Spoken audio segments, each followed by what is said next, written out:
This is the Joe Mullins Show, showcasing the vibrant spirit of Florida and America's innovative creators.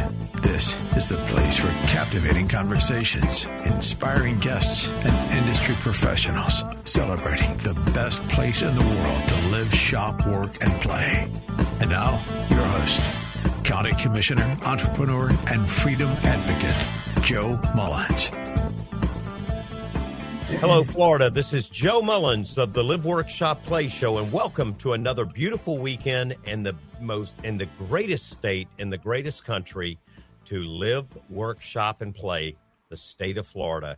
And the reason this state is so great, we have got some amazing leaders that stand with this state and fight for this country to make Florida the greatest place to live. And today, my guest is one of the biggest fighters for Florida. He has been here many years fighting in the state level, and then now on the federal level. We have got the great and the one and only Senator Rick Scott. Senator Scott, welcome to the show today. Well, it's nice to be with you, and congratulations on your show and your success. Well, thank you. And we're live here in Tampa now. We're in Tampa. You're at neck of the woods, such a beautiful area. I think one of the things our listeners would love to hear in Sarasota and Tampa, where we're airing now, is really all over the state of Florida. A lot of concern is, what is this government shutdown? So I know by the time this airs, hopefully we'll get through it, but there's been a lot of discussion. What would a government shutdown do to Florida if it happened? Well, first off, it's frustrating that we have shutdowns. The Chuck Schumer likes shutdowns. He hates Trump. This is just Chuck Schumer going against Trump. Think about it. Chuck Schumer's doing a shutdown because he doesn't want to continue the Joe Biden budget that he passed. That's how stupid this is. But what's frustrating is you're not going to be able to call, like, let's say Social Security. Their offices are probably going to be closed. Some Medicare offices will be closed. If you're buying a house and you need national flood insurance, you're not going to be able to get it until after the shutdown. You can hopefully go buy some private insurance. It might make it more difficult to get a loan. The national parks are only going to be open as long as they have visitor money to pay for cleanup and stuff like that. So it's just an unbelievable inconvenience. It doesn't save us any money unless the Trump administration is able to reduce the footprint and number of federal workers. Because historically, after the shutdown, the people who didn't have to work, they still get paid. So can you imagine being called a non-essential worker? Like in your business, have you ever had a non-essential worker? I haven't. No. Not at all. They probably shouldn't get paid. Yeah. And I know that when we've shut down, we very rarely have paid employees when they didn't come in or couldn't come in. We've tried to work with them. But, the motto that we take in business, and you're a businessman, as well, if a person's not working, unless they're salary or something, they don't make that money. It's like a restaurant closing during a time period. They don't make that money. This almost reminds me of like the time with COVID, where we started destroying and messing with our economy. Yeah, COVID made no sense. How people shut down our schools, our businesses. They created all these government mandates that didn't make any sense. It never made sense. So we just had the Lieutenant Governor Collins on, and he was talking about the state of Florida and how great it is and how much your leadership kind of paved the way. I told him you'd be coming on soon, and how much it paved the way for them to stand as firm as they have. One of the discussions we got was Orlando and some of the accountability that they're making them have with their government spending. That's trickled down from the DOGE that you guys have set up federally. How do you see the government spending occurring especially if with a shutdown? How do you get efficient when stuff like this happens? Yeah. First, Jay Collins is a wonderful person, and he's got a wonderful family, wonderful wife, wonderful family. So I think the way government should be operated is you should do what you do in business. Every day you get up and you say, what can I do better? I never had a customer in business that said, hey, I'll pay you more money because your costs are higher. I'll pay you more money because you have to comply with some crazy regulation. And so at every level of government, state, federal, local government, we have to say every day, how do we get more efficient? How do we provide a better service? How do we do it at a lower price? Constantly, just like you have to do in business. And so I'm happy when anybody goes and looks at government. I appreciate it when I was governor. If people came to me with ideas of how to make the state government more efficient, I thought that's great because that's what we tried to do every day. And when I was governor, I walked in with a big budget deficit. Florida, had not balanced its budget in 20 years when I became governor. We balanced it every year. We paid off a third of the state debt. That's what we should be doing at the federal level, and that's what we should be trying to do at every local level, too. So now Congress normally approves or sets the budget. So that passed over there. Am I correct in saying this so our listeners understand what's going on? Because I think most people don't even want to listen to the news or don't believe the news anymore. Yeah. It passed them, but now it's held up on the Senate side?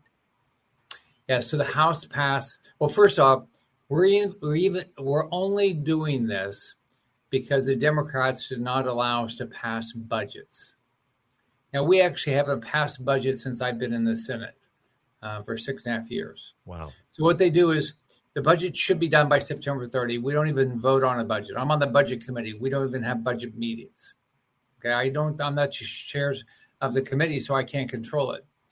So number one, we should be passing budgets. We're not. So then what they say is, oh gosh, we can't get our budgets done. So just give us a little more time. And so then what we typically do is they schedule the continuing resolution, which says we're just going to spend what we spent before, and that's what the House passed this time, clean CR. And then they have it expire right before a holiday. Then what they'll do, here's what they've done for 6 years in a row. Right before the holiday, they send us all a bill that nobody's read, just 4 people at the top have read, and they say, oh, you have to vote on this or government will get shut down right before Thanksgiving or right before Christmas or right before New Year. And they'll have thousands of earmarks. I think last year had 8,000 earmarks. Wow. Just wasteful money. So this happened last year. It's happened several other times. I don't ever remember it stopping in the Senate. I remember Congress being a problem. But do we not control the Senate? Does the conservatives and the Republicans not control the Senate? And how is this happening if we do? Well, it didn't happen under Biden because Mitch McConnell was the Republican leader, and he always gave in to the Democrats. So he got 10, 11 Republicans to vote with him, and he would just vote with the Democrats. What we're doing now is we're actually standing up for Republican principles. We're standing up for fiscal sanity. And Democrats are not used to this. I mean, Chuck Schumer's not used to having to work with anybody else. He's always gotten his way. Wow. So what we see is probably there'll be something possibly, we hope, temporarily passed. This will go back and forth and maybe weeks or months before this gets resolved. And that seems to be the pattern. How does that affect the state of Florida? I don't know how they're going to pass. I don't know how we're going to get past this because Schumer doesn't, this is anti-Trump. So Schumer's going to do everything he can to block everything Trump's doing. How does this affect the state of Florida? How does this affect Tampa, Orlando, Jacksonville? Well, if you need help from a federal agency, that's where it's going to be a problem. Your Medicare checks are going to, come to you, but you might have a hard time signing up if you turn, 62 or 65. You're not going to be able to flood insurance. You're not going to be able to renew your flood insurance. If there's automatic renewal, that works. The banks are going to have to decide whether they're willing to give you a loan without flood insurance. Right in the middle of, we're still in hurricane season. So you're taking a risk that you don't have flood insurance when you buy that house. The federal parks might not be open, or they might be open just limited hours. So what you look at is, and if you, let's say you need to call the Department of Ag, there might not be anybody to answer the phone. So the state of Florida basically could see an impact on tourism, the economy, some major things that impact and hurt us. What are some of the other issues, Senator Scott, that you've been working on nationally? We got Trump in, we got a stronger Republican presence in the Senate and the Congress. But, some people say there's been so much, you just can't tell by media what's happening anymore. It's people like you coming on shows like this, talking and letting the public know what is really going on. Where are we progressed and where are we still needing to work on? Well, we haven't balanced the budget. I think the big thing is we're not going to get inflation under control unless we balance the budget. Wages are not staying up with inflation. Actually, I don't think we added jobs in Florida in the last year and 8 months. Wages, I talk to, families struggling to make ends meet all the time now in Florida. I ran in 2010 to get people a job. Now it's difficult to get a job in Florida. At the federal level, I know at the state level, they've got to deal with the property insurance rates have gone sky high. Car insurance rates are up. So I know that the state legislature is focused on that. But at the federal level, trying to hold China accountable, support our military. I've got two federal investigations going on. One understands why the Pacific Palisades fire happened and why they're not being able to rebuild. That'll help us with disasters in Florida. Number two is 80% of the generic drugs you consume in this country are produced in India and China. 90% of the ingredients are from India, are from China. And we don't hardly do any inspections. We have no idea. You have no idea what you're putting in your body. But what you do know is just like rare earth minerals, if China wants to hold back drugs, they can do it in a heartbeat. So we don't have that many drugs in stockpiles right now. So I'm doing things like that. I'm trying to be very supportive of the president on his agenda, what he's trying to get done. He wants a balanced budget. He wants accountability in government. We're trying to get his nominations done. We got 40 of them nominations done in August after we changed the rules. We'll get another 100-some done in the next 10 days. Yeah, that's unbelievable how long this is taking. I mean, this term almost will be over before it seems like we'll get these people in office and working. I just to tell you something and share with our listeners, you've got a great medical background.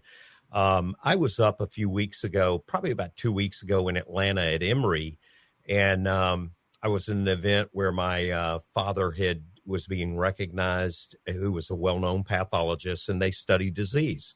Well, the CDC was there at the hotel where I stayed, and this is the craziest thing. I sat there and I thought, Kennedy's running it. They got to be better. Senator Scott, people were walking around with masks on. They were sending the messages, and they were all CDC. But the ironic thing is they were wearing their masks. They were playing around. This is liberal people that are in the office still that are fighting Robert Kennedy, fighting you, fighting people. But when they came into the Starbucks line, they were all within an inch of each other, standing heavy in a Starbucks line. I sat there and I thought, and I even asked them, I said, what happened to the 6-foot social distancing if y'all are pushing this with the mask? And they just looked at me and couldn't answer it. What kind of battle? No, I think it must be that there's no COVID at that Starbucks. Starbucks is exempt from it. That's what I didn't understand. But these are the people that are sending the memos out and So how is that working? Because the Democrats were smart. They loaded up the positions with people that think like them and act like them. They put a lot of liberal people in there. How do you deal with that?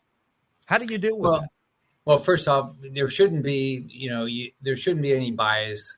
So if there is, they ought to be fired. Right. If they're not competent, they shouldn't be there. We want the best. We want the best people working in government, especially in our military. So there has to be accountability. You have to have measurement and then accountability. That's what I've always done in my business life and in my government life. You create a measurement and you check how you're doing, and then you hold people accountable if they don't do it. Do you think 4 years is going to be enough to clean up this mess that we had made over the last 4 years with Biden? You think. Didn't take that long to turn Florida around, but it's this place is there's a deep state up here. So I know Trump's working every day. He's got a good team of people. I talk to most of his team almost every week. He's got a good team of people. Well, we saw you with Pam Bondi talking about some of the aggressive stuff she's doing and the accountability. We certainly saw the strong movement when we put alligator Alcatraz down here.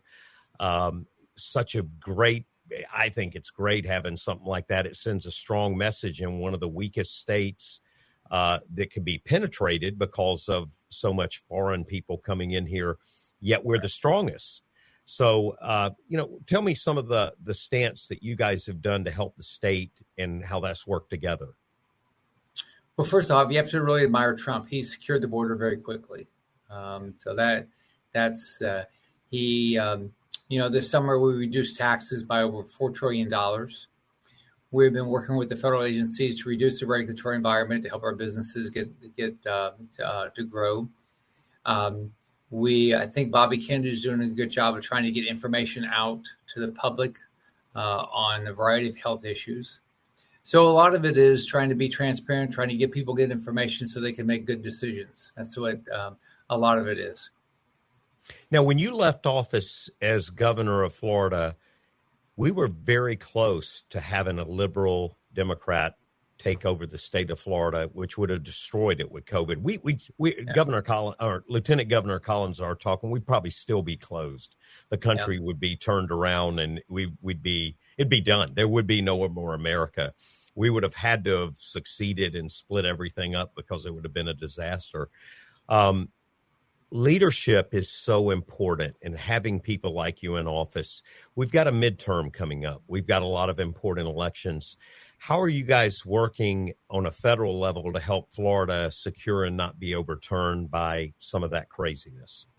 Well, the biggest thing is make sure that you accomplish what you said you're going to accomplish. I tell people, look, if I'm not doing what I said I was going to do, you shouldn't vote for me. So number one is we ought to go do our job, balance a budget, reduce the regulatory environment, make sure parents have good school choice, keep people safe, build a great economy. You do those things, you get elected and you get reelected. Number one, that's what we have to do. Now, the voters have to be active, run for office, help somebody run for office, go out and vote, serve on, do all the civic things you should do. Now, we've seen a lot of races come and a lot of people running for them. I think the Republican committees or the Republican clubs have been very strong and proactive. With this coming up and this happening, how do people get engaged as far as supporting? We got Ashley Moody. Ashley Moody's running. Senator Moody is running for another term or running for an actual term. How do we help them identify and support these positions to keep people like you guys in office? Well, you're doing the right thing. You have us on. Let us tell our story. You don't tell us what the answer is. You let us, you ask the questions and let us give the answers. But I mean, look, we just, if you want to win an election, if you want to change your state, you got to work your butt off, and that's what we've got to find people who want to go fight and be hard workers. Senator Scott, we always love that part of it. And you've been a big example and a big leader of leading the way and making sure strong people get in there. What are some of the things you want to tell our listeners in the Tampa area and really all across the middle of the state and the whole state? What are some of the things you want to let them know that are coming or you're working on or to be aware of that are coming that they need to be, and how we can help? Number one, we have 9 offices in Florida. If you need something from any federal agency, give us a call. We've got a great team that works out of the Tampa office. We've got people in South Florida. We got all over Orlando, all over the state.